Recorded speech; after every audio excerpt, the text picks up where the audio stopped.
ٹھیک ہے حسان صاحب، بیسٹر صاحب نے ایک امپورٹنٹ پوائنٹ اٹھایا. انہوں نے کہا کہ اب یہ کون ڈیسائیڈ کرے گا کہ یہ جو میٹر ہے یہ آئینی ہے اور اس آئینی میٹر کو آئینی عدالت میں لے کے جایا جائے. فہیم بھائی، پارلیمنٹ ایک سپریم ادارہ ہے.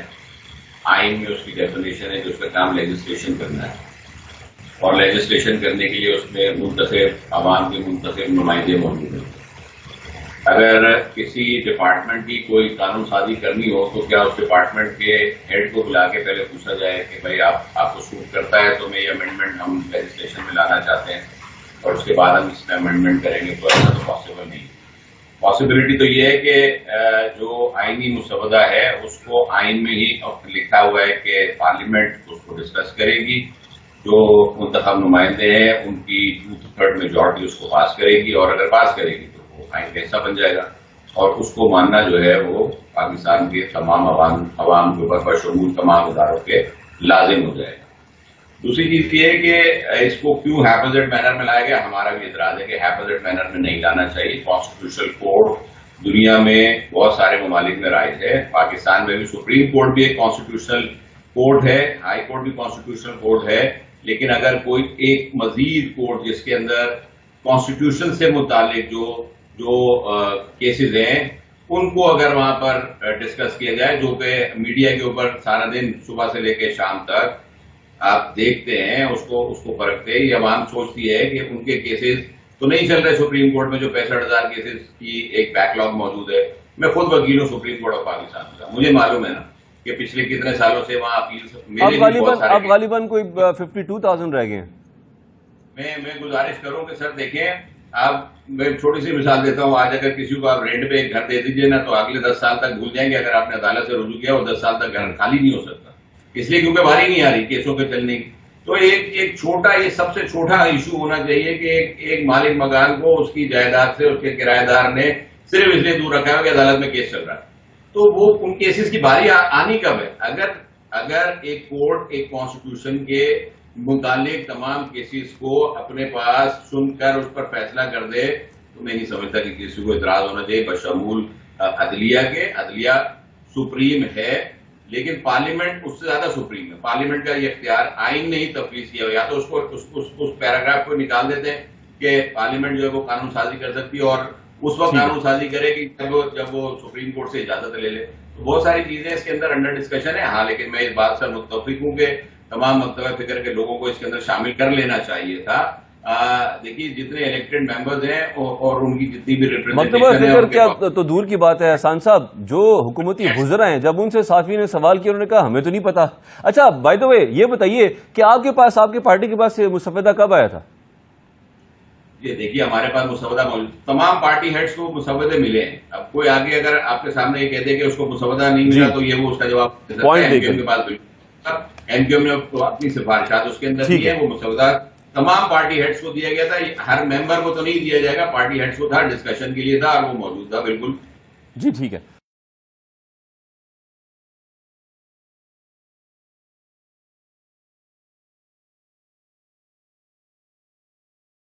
ٹھیک ہے.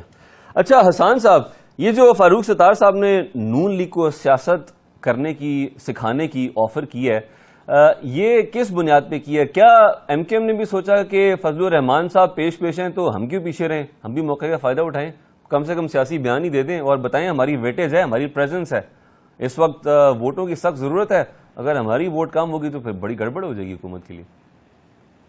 فہیم بھائی، پارلیمنٹ میں اس وقت چوتھی پارٹی ہے، ہماری چوتھی بڑی پارٹی ہے، جس کے بعد 22 ووٹ ہے نیشنل اسمبلی میں، اور اسی طرح سے ہمارے پاس 3 ووٹ ہیں سینیٹ کے اندر. تو ویلیو تو رکھتے ہی ہے ایم کیو ایم.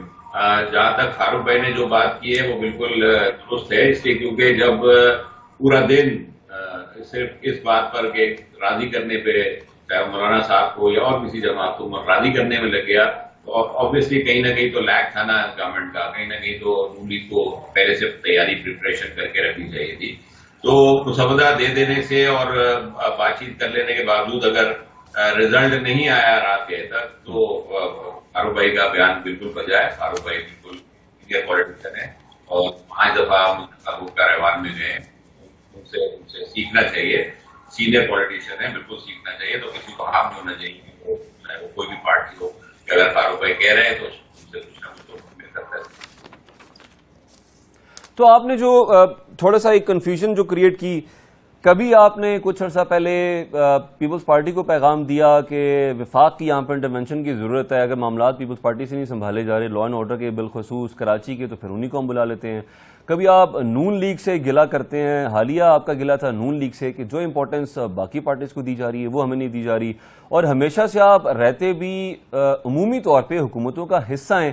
تو کیا ایم کیو ایم جو ہے وہ صرف پاور پالیٹکس کر رہی ہے یا کرنا چاہتی ہے؟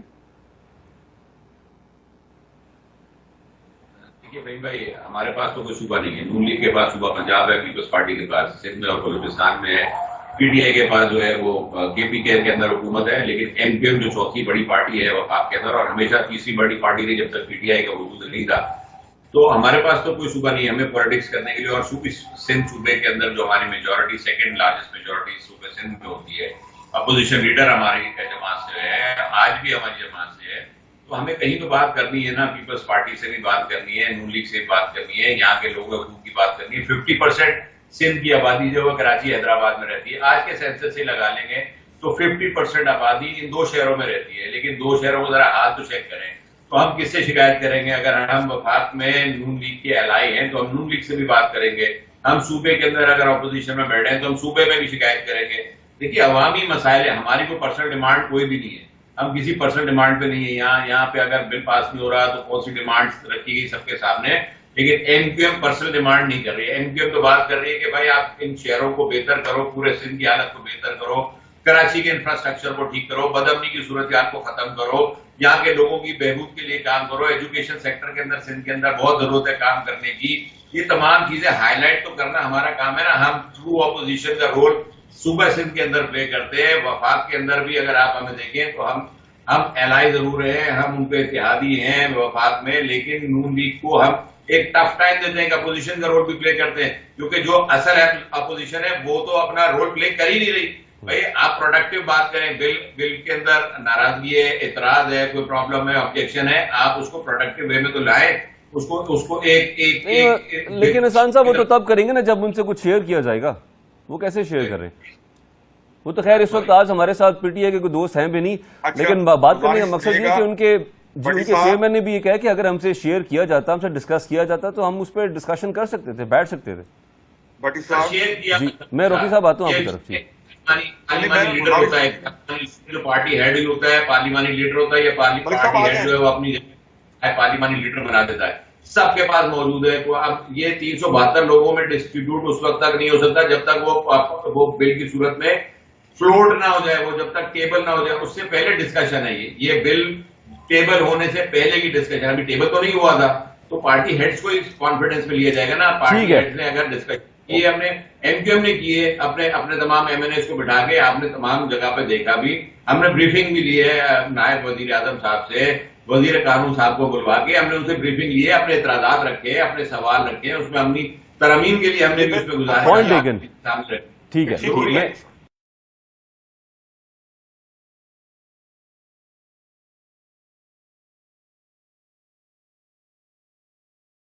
حسان صاحب، اب پاکستان پیپلز پارٹی کا جو موقف ہے پرائیویٹائزیشن کے حوالے سے وہ نون لیگ سے ڈیفرنٹ ہے. ایم کیو ایم کہاں پہ سٹینڈ کرتی ہے؟ ایم کیو ایم کا کیا سوچ ہے، کیا اپروچ ہے، کیا چاہتی ہے ایم کیو ایم کی؟ کیا پرائیویٹائزیشن ہونی چاہیے، پبلک پرائیویٹ پارٹنرشپ ہونی چاہیے؟ میں آپ کے نا پہلے والے سوال میں بھی تھوڑی سی ایک لائن ایڈ کرتا ہوں. جی فرمائیے. وہ مدر آف آل لا ہے، اس کے انڈر میں ہی سارے قوانین بنتے ہیں. تو ایسا نہیں ہے کہ آئین کی ترمیم ہونے جا رہی ہے تو عام آدمی کے لیے کیا سوچا جا رہا ہے. آئین کے ذریعے ہی دوسرے قوانین تیار ہوتے ہیں. آئین میں ایک سٹرکچر دیا گیا ہے دوسرے قوانین کا، اور آئین سے متضاد کوئی قانون نہیں ہو سکتا. آئین جو ہے وہ قرآن اور اللہ کی ہدایت اور احادیث اور رسول صلی اللہ علیہ وسلم کے فرمان کے مطابق بنایا جائے گا، اور آئین کے مطابق جو ہے وہ دیگر قوانین بنائے جائیں گے. لہذا آئین جو ہے وہ ڈائریکٹلی جو ہے وہ عوام کے لیے ہی ہوتا ہے، عوام کو اس سے بینیفٹ ملتا ہے. تو یہ تو ایک کانسیپٹ کلیئر ہونا چاہیے کہ آئینی ترمیم ہو جائے گی تو عوام کو. میں نے آپ سے شروع میں ہی گزارش کی تھی کہ عام آدمی کا مسئلہ یہ ہے کہ اس کے کیسز عدالتوں میں ڈسپوز آف ہوتے صرف جسٹس ملے ہے نا. عام آدمی کا فائدہ ہو گیا، وہ اگر کورٹس جو ہے وہ صرف آئینی کیسز جو کہ سنتی ہیں، ان آئینی کیسز کے علاوہ دوسرے کیسز اگر سننے لگ جائیں گے تو 20-20 سال 25-25 سال نہیں لگیں گے کیسوں کے اندر. جلد سے جلد متوقع ہے کہ وہ جلد سے جلد کیسز جو ہے وہ سنے جائیں اور ان پہ فیصلے کیے جائیں. دوسری چیز آپ نے جو کوشچن کیا سوری اس کا اگر ریپیٹ کرنا پرائیویٹائزیشن کے حوالے سے کہ نون لیگ کا موقف ہے، نون لیگ کی اپروچ ہے کہ پرائیویٹائزیشن ہونی چاہیے، لیکن افسوس کی بات یہ المیہ بھی ہے کہ پی آئی اے جو ہے آلموسٹ کوئی 6-7-8 ماہ ہو چکے ہیں، کوئی فرم کوئی شخص انٹرسٹڈ ہی نہیں ہے اس کو خریدنے کے لیے، کسی نے بڈ ہی نہیں داخل کی تو دائر کی. تو جو پیپلز پارٹی اس کا موقف یہ ہے کہ پبلک پرائیویٹ پارٹنرشپ والا ماڈل جو ہے وہ زیادہ بہتر ہے. آپ کیا سمجھتے ہیں کہ کیا بہتر طریقہ ہے؟ این کیو ایم کی بھی اپنی پالیسی ہے. این کیو ایم بھی اس بات کو جو ہے وہ گورنمنٹ سے بارہا جو ہے وہ کہہ چکی ہے اور پرائیویٹائزیشن ہونی چاہیے اس ملک کے اندر. لیکن جو امپلائمنٹ ہے، جو امپلائیز ہیں، یہ بہت بڑی تعداد میں پی آئی اے کے امپلائیز ہیں، پی ڈبلیو ڈی کے امپلائیز ہیں، پی ٹی سی ایل میں امپلائیز ہیں اور بہت سارے ادارے جن کو پرائیویٹائز یا تو کر دیا گیا یا جن کو کیا جانا اس وقت ٹھہرایا جا رہا ہے. ان امپلائیز کے بارے میں پہلے سیٹ کیا جائے کہ ان امپلائیز کو کس ادارے میں ضم کیا جائے گا، اور جس ادارے میں ضم کیا جائے گا کہیں اس پر بھی ایکسٹرا برڈن نہ آ رہا ہو، اس کو پھر اگلی دفعہ اس کو بھی پرائیویٹائز کرنا پڑ جائے گا. تو ایک جامع پالیسی کی ضرورت ہے. این کیو ایم نے اس کے اندر چونکہ پرائیویٹائزیشن جو منسٹری ہے اس کا جو اسٹینڈنگ کمیٹی کے چیئرمین فاروق ستار بھائی خود ہیں، تو ہم یہ بارہا جو ہے وہ چیزیں لے کے آ رہے ہیں اس کے اندر. تو احسان صاحب آپ سمجھتے ہیں، آپ نے پی ٹی سی ایل کا بھی ذکر کیا کہ کچھ ایسے ادارے ہیں جو اسٹریٹجیکلی بہت امپورٹنٹ ہے پاکستان کے لیے. اب پی ٹی سی ایل ہے، اگر اس کی حساسیت اور اس کی حساسیت کی نوعیت کا اگر ہم بغور جائزہ لیں تو سمجھ آتی ہے کہ اسٹریٹجیکلی وہ بڑا سینسٹیو ادارہ ہے جس کو ہم پرائیویٹائز کر دیے. آپ نہیں سمجھتے؟ بالکل سمجھتے ہیں. اور یہ شاید اس وقت جو پرائیویٹائز کیا گیا تھا اس وقت شاید یہ لاس میں بھی نہیں تھا. اس وقت پاکستان کو جو ہے وہ اس سے ایک اچھی اور بھاری جو ہے وہ آمدنی اور منافع میں یہ پی ٹی سی ایل تھا جس وقت کیا گیا. تو اس کو پرائیویٹائز شاید نہیں ہونا چاہیے تھا، لیکن اس کی پرفارمنس کے اوپر شاید بہتری ہی آئی ہے، خراب نہیں ہوا ہے. تو بہت سے اور ادارے جیسے اسٹیل مل، جب اسٹیل مل کے اندر رکاوٹ کون ہے یہ آپ معلوم کر سکتے ہیں کہ وہ اس کو پرائیویٹائز کیوں نہیں کیا جا رہا، اس کے امپلائیز کے بارے میں کیوں نہیں سوچا جا رہا جن کو 6 مہینے تنخواہ نہیں ملتی ہے. تو یہ ساری چیزیں جو وہ تو اس لیے سوچا نہیں جا رہا نا احسان صاحب کہ اسٹیل میں کچھ بچا کیا ہے، جو مشینری ہے وہ تو کسی کام کی ہے نہیں، وہ تو ایکسپائرڈ ہے، تو اس کو کوئی خریدے گا تو کیوں خریدے گا؟ لائک وہ ایس پی آئی ہے، کوئی انٹرسٹ ہی نہیں شو کر رہا. پاکستان اسٹیل مل کے پاس جتنی پراپرٹیز ہیں، جتنی اس کی صرف مشینری نہیں ہے فہیم بھائی، اس کے پاس اس کی ورتھ سے زیادہ زمین موجود ہے جس میں بہت حد تک قبضہ شدہ زمین بھی ہے احسان صاحب. یہ ہے ایسا اس کو بائی کرنا ہے جو بھی بائی کرے گا، لیکن اسٹیل مل کی صورت میں کرنا چاہیے. اور اسٹیل مل کی مشینری، اسٹیل مل آج بھی پاکستان میں پرائیویٹ سیکٹر میں بہت بڑے کاروبار کر رہے ہیں لوگ پرائیویٹ سیکٹر کے اندر. پاکستان اسٹیل مل کیوں نہیں چل سکتی؟ آپ کو کیا سیاسی مستقبل دکھائی دے رہا ہے موجودہ حکومت کا؟ کیا بہت ضروری ہے کہ اس وقت پاکستان تحریک انصاف پولیٹیکل پارٹی ہے، ایک اینٹی ہے، کیا حکومت کے لیے اس وقت امپورٹنٹ ہے کہ اس کو آن بورڈ لے، چاہے وہ مساق جمہوریت ہو، چاہے وہ مساق معیشت ہو، یا پھر کام اس طریقے سے چلتا رہے گا، حکومت برڈن برداشت کر لے گی، اپنا وقت پورا کر لے گی؟ کسی کو بھی یہ اعتراض نہیں ہے اور کسی کے دماغ میں کوئی کوشچن نہیں کہ پی ٹی آئی کو پولیٹیکل پارٹی نہیں ہے، لیکن پی ٹی آئی اپنا جو پوزیشن کا رول ہے وہ پلے نہیں کر رہی. انہوں نے ایک چیز طے کر لی، سیٹ کر لی ہے کہ وہی ہیں جو پورے ملک کی نمائندہ جماعت ہے، ان کے مطابق کوئی کام ہوگا تو وہی قابل قبول ہے، ورنہ قابل قبول نہیں ہے. وہ تو بہت اس سے بھی زیادہ ایکسٹریم لیول کے اوپر بات کرتے ہیں، وہ مجھے ضرورت نہیں دہرانے کی. کیا پروڈکٹیوٹی انہوں نے اب تک اپوزیشن میں رہ کے دی ہے؟ کیا یہ ایک مسودے کو نامنظور صرف کہہ کے اس کے بارے میں کوئی ڈسکشن کی ہے انہوں نے؟ صرف یہ کہہ دینا کہ جی ہم نے پڑھا نہیں، لیکن دوسری جگہ وہ کہتے ہیں کہ دسمبر میں لے آئے تو اس کو قبول کر لیں گے. تو اس کا مطلب ہے کہ ان کو یہ اعتراض نہیں کہ اس کے اندر آئینی طور پر تبدیل ہونا یا نہ ہونا چاہیے، ان کو یہ اعتراض ہے کہ ابھی نہیں ہونا چاہیے، دسمبر میں لا کے ہم کر لیتے ہیں.